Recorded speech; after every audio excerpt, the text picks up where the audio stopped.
Who's that guy? And what's he doing? They want to talk to this man. The video shows a middle-aged white man changing his shirt. A person of interest, a white man said to be in his 40s. Do you know this man? A surveillance video shows a middle-aged white man changing his shirt just about a half block from where the SUV was abandoned. The possible suspect described as a white male appearing to be in his mid-40s. This person of interest, they say, who's a white man in his 40s, they think, who is seen not far from the vehicle changing shirts. The guy in the video seen here is described as a white male in his 40s. He's seen stopping to take off a sweatshirt. The NYPD is now searching for somebody they describe to be a white male believed to be in his 40s. Somebody who's homegrown, maybe a mentally deranged person or somebody with a political agenda. Middle-aged white man. White man said to be in his 40s. Middle-aged white man. Are you listening to the sounds of the reason we're about to die as a nation? The vermin in the media and the vermin in the White House, the vermin in the outhouse, the vermin in the State House, the vermin in the City House. They all yesterday said it was a white man. There was Bloomberg saying it was a deranged man with a political agenda. Not one of them would say if it was a Muslim. Not one of them would say if it was a Middle Easterner. Not one of them, if it hit them in the face, would acknowledge what's going on around them, which is why we must defend ourselves. We have a bunch of overly race-conscious government dupes running everything in this country. There were the news anchors and the reporters. You heard it with your own ears just yesterday, repeating white male, white male, white male, white male, white male, white male, white male, white male, white male, white male, white male, white male, white male, because they believe in blackmail, blackmail, blackmail, blackmail. They blackmail the entire white race into a corner. They blackmail the entire white race into a corner, and they're killing us. The Muslims are running wild in this country. The Muslims are running wild in this country, and the police are afraid of them. The police are afraid of CAIR. The police are afraid of the ACLU. The police are afraid of everybody but you. White male, white male, white male, white male, white male, white male. You haven't heard Muslim male, Muslim male, Muslim male, Muslim male, Muslim male, Muslim male, Muslim male, did you? If they found out who it was, the guy gave himself up, and they won't say Muslim male, links to Islam, Islam, Muslim, Muslim, Islam, Islam, Muslim. Why won't they say it? Because they're a bunch of morons, and that's why we're in trouble. You heard it with your own damn ears. What more do I have to say to you? Now, the key points in this case of the Times Square bomber are very obvious to me. I watched the entire news conference today as it unfolded, and let me say this before I get into it. It's very easy to stand here on the outside and criticize government officials, which I do for a living. I recognize that. Very easy to stand there and stick fingers in the dike and say they should have done this, they should have done that. And I understand that. So I have to ask myself, if I worked for the U.S. government in one of the intelligence agencies, particularly if I were a higher up in Department of Homeland Security, a useless, bloated agency that spies on U.S. citizens and lets terrorists like this slip through the cracks because they're afraid of the ACLU and CAIR, they could have arrested this guy. He was screened when he came back from Pakistan the last time.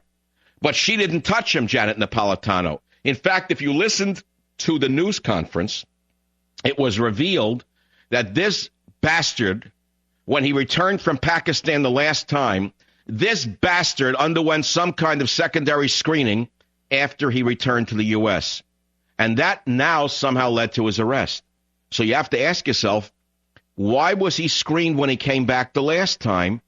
And what was learned? And why did Napolitano not arrest him? This is the fourth time she has failed us.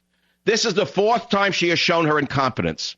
This is the fourth time we've seen that it's an ordinary citizen who protected us, not these overpaid oafs in the government. So again, I have to ask you, do you feel that the government acted responsibly in stopping this attack? You know that they had nothing to do with it.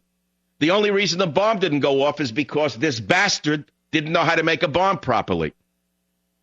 Do you feel that a reasonably competent director of Homeland Security would have stopped the bomber before he even drove his vehicle to Times Square since he was on a watch list? And why do you think Napolitano was again unsuccessful in stopping the bomber earlier?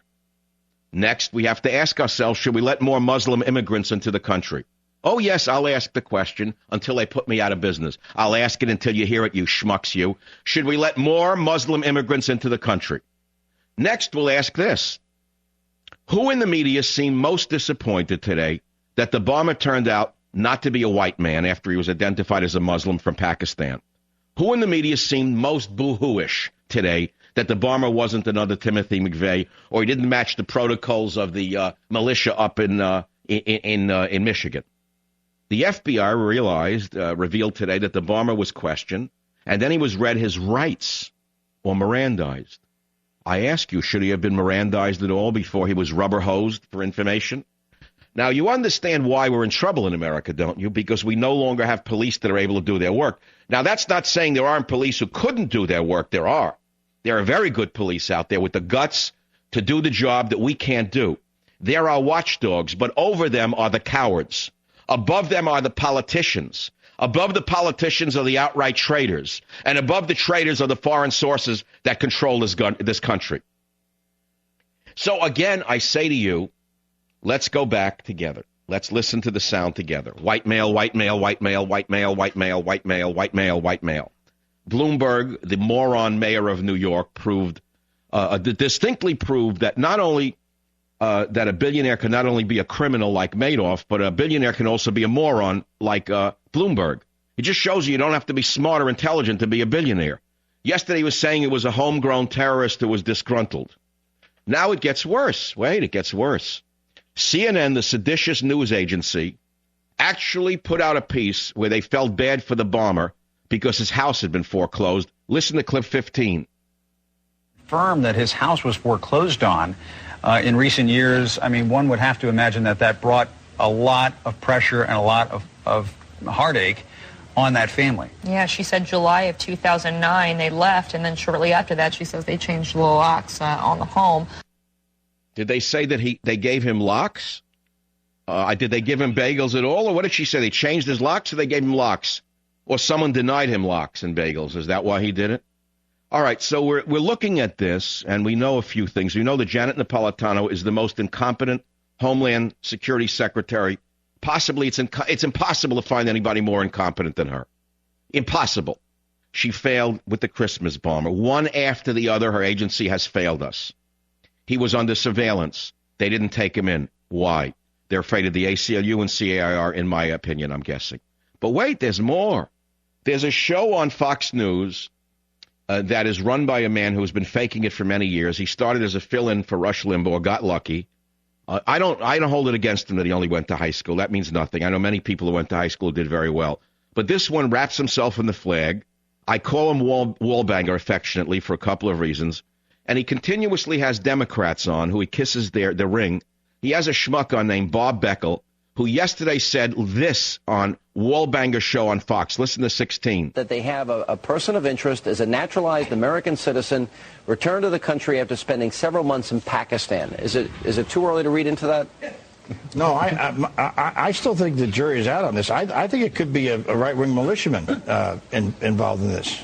I mean, you never know. Now, why would Hannity permit this man to ever come back on his show again? The answer is because they're both clowns. But they're not the problem. They're part of the government media problem that we all have. When you've got an agency like Fox, which is so important to us, that has now become the CNN of 5 years ago, and we no longer have a truly conservative media outlet, except for a few people left in talk radio, tell me where we're going to be tomorrow if this goes on. We know that we have an outright, let us say, suspicious individual in the White House. We don't know which team he's playing for. Half the time, no matter which way it comes down, we don't know which side Obama's really on. We never can really tell. Today, Eric Holder got up there and almost looked like an American attorney general. I was actually shocked by Eric Holder. It seems like whoever wrote his script really got their act together today. I have to take my hat off to whoever wrote Holder's script. He seemed like he actually was an attorney general who was talking to himself. That was the funny part. He was saying, we learned this, we learned that. He was saying he learned. I think Eric Holder has awakened finally to come to understand that the Muslims in this country are not all here because they love us. That there's a high percentage of them who don't love us, and they're coming from the Muslim community. How many different ways do I have to say the same god darn thing? How many different times do I have to say it? That they're shaking down children with braces on their legs who are crippled and making them go through screening 3 times. But if a Muslim comes, they get on their knees and say, Allah be praised, and they let them walk through screening. How many times do we have to put up with this garbage because of this cowardly government? How many times do we have to be intimidated by CAIR and ACLU? Both groups, as far as I'm concerned, are seditious. I'll be right back. Savage.